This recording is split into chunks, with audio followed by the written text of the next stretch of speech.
talking to Mr. Anthony Braxton. It's nice meeting you after hearing a lot of music by you. Thank you. It's a real pleasure to be here at the North Sea Festival and to be in this wonderful country, Holland. It's always a pleasure to have a chance to come and play in Holland. The festival shows a lot of styles, a lot of influences. It's like a building with a lot of rooms that you can all check out. You as a musician and composer go many ways too. My question is, if you write or make music, what is the balance between improvisation and composition? Your question is a complex question and totally relevant to this time period as we seek to understand and reconcile the gains and changes of the last 30 years. For me, the question is especially complex since in many ways I have distanced myself from both the jazz and classical worlds, which is to say, since the 60s and the openings, the breakthroughs that occurred in the 60s, especially the breakthroughs that occurred in language, the breakthrough that occurred in science, we have found ourselves in a position where, one, there's a talk of freedom, collective improvisation as a basis for existential exploration that in itself becomes a medium on one hand. On the other hand, we have the schools of notation, the extended post-Mingus Schoenberg continuum, not to mention the changes in this time period. For myself, I've tried to avoid some of these problems by creating a thought construct that is trans-idiomatic, trans-temporal, and that has a correspondence component that gives the possibility to discover many different mediums. In this way, I feel my approach is consistent with what I have learned about the great Dutch culture and their attempts to explore global reality from an extended idiomatic perspective that takes into account that there are many different things happening on the planet, and the challenge for the next time cycle will involve some way to integrate an expanded context of identity. And so for me, your question really focuses on the challenge of a new thought construct that will reconcile some of the components in this time period, whether we're talking of a trans-spiritual position that says male and female deities as opposed to a static Christian position. It's going to be very exciting to live in the period of new prophecy, to see how these components come together. For myself, my position has always been simple. I'm interested in a surprise. I am interested in hope. I cannot run away from memory.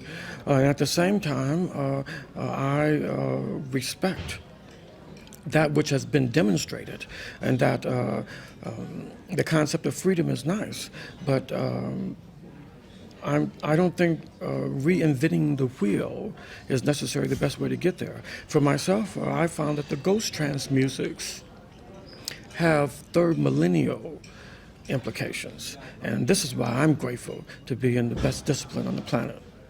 The best discipline? Yes. That's you call it the best discipline. I agree with you. For the carpenter, carpentry is the best tradition, probably. Yeah. I don't mean to be arrogant. I'm just very grateful to have found the correct discipline for me. Yeah. Okay, this correct discipline, you mentioned memory and you mentioned tradition. Is tradition something, let me rephrase that, how is your conversation with tradition? I've always tried to keep a relationship with tradition, and because of that, I've tried to keep one area of my music where I would attempt to integrate traditional models, to explore the traditional models, and because of that aesthetic disposition, even in the early periods, I try to be very clear and, when possible, document materials of the tradition. Of course, we again find ourselves at the heart of the debate. My understanding of the tradition is the tradition has been creativity, and that a culture is powered by creativity, and that the phenomenon of creativity is not just a dessert, but rather part of the vibrational aura of culture. At the same time, tradition, when used correctly, can help us understand present-day experiences and help us to postulate something meaningful for the future. For myself, as a country boy, I put myself at the mercy of the great engineers at NASA who, whatever the political philosophy, Democrat or Republic, they have demonstrated that they can land a robotic instrument on a planet in a very nice transitional period in time. If you say that the tradition of creativity, or the tradition is creativity, what is your view on taking a part of the tradition, let's say a style of the 1940s, and trying to relive that now? Is that an activity worthwhile? I would say that everything expresses something of interest. For instance, I have been learning about attempts by the Smithsonian Institute to have an orchestra. Gutta Schuler, I think, is in charge of this, and recreate even the extended solos. As far as I'm concerned, I have respect for all of these areas. When I think, for instance, of students that we work with at Wesleyan University, we teach them to celebrate and respect the great music of Johann Sebastian Bach, the great music of Duke Ellington, the great music of Beethoven, and of course, our little Shostakovich can go a long way. At the same time, my understanding of tradition is that what we hope to foster is a trans-idiomatic position where the tradition can be used to anchor fresh and immediate exploration, because solving the problems of the last 2,000 years might not be relevant for the third millennium.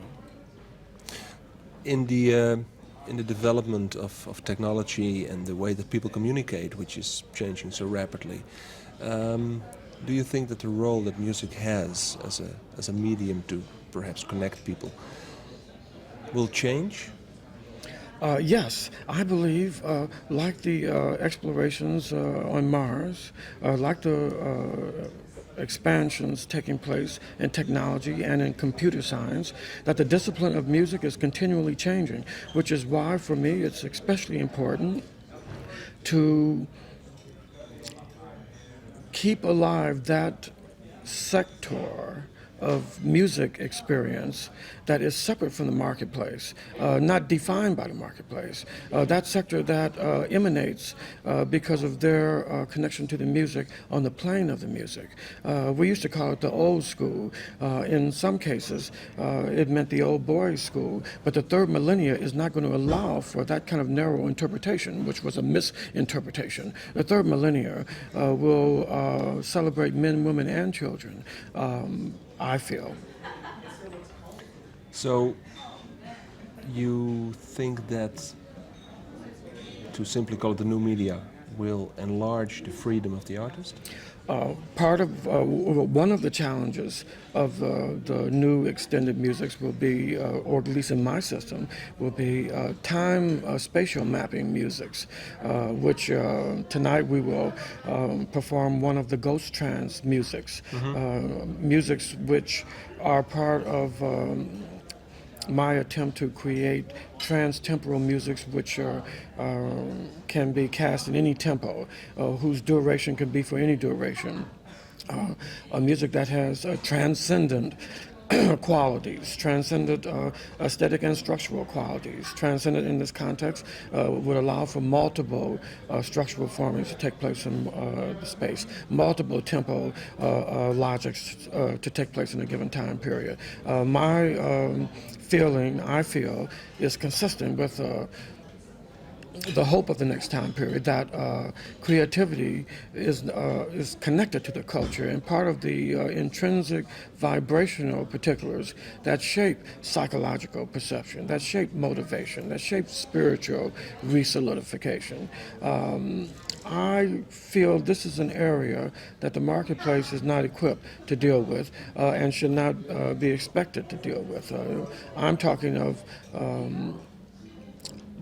what I feel are aesthetic principles that's consistent with the system of my music, anyway, and my hopes.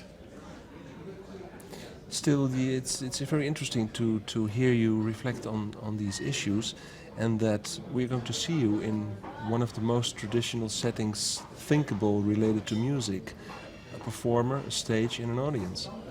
How wonderful. And my hope is to expand my performance possibilities. I was never interested in a laboratory construct. The theory of my music came out of the experience as opposed to the concept of an abstract construct, and I've had to change my life to it. I guess by that I'm saying I see my work in many ways as a folk country music that came out of modern experience. It is trans-idiomatic and across the political lines.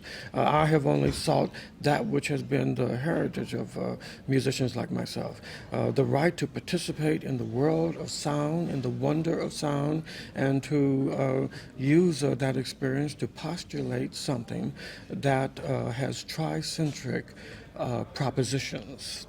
And this is my hope. You mentioned tricentric. I want to ask you a last question about the tricentric foundation that you are heavily involved in. What is the goal of that institute?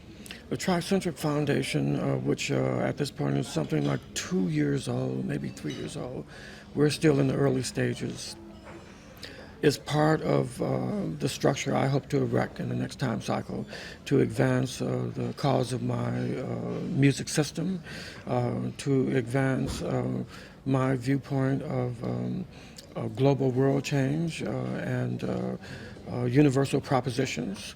The Tricentric Foundation, I feel, will be an instrument where it will be possible to talk about global issues from a fresh set of constructs as we seek to establish the kind of climate that will be conducive to continental interaction as we move to solar, galactic, and universal proportions. We are now in the post-Dali era, and I am excited about the third millennium.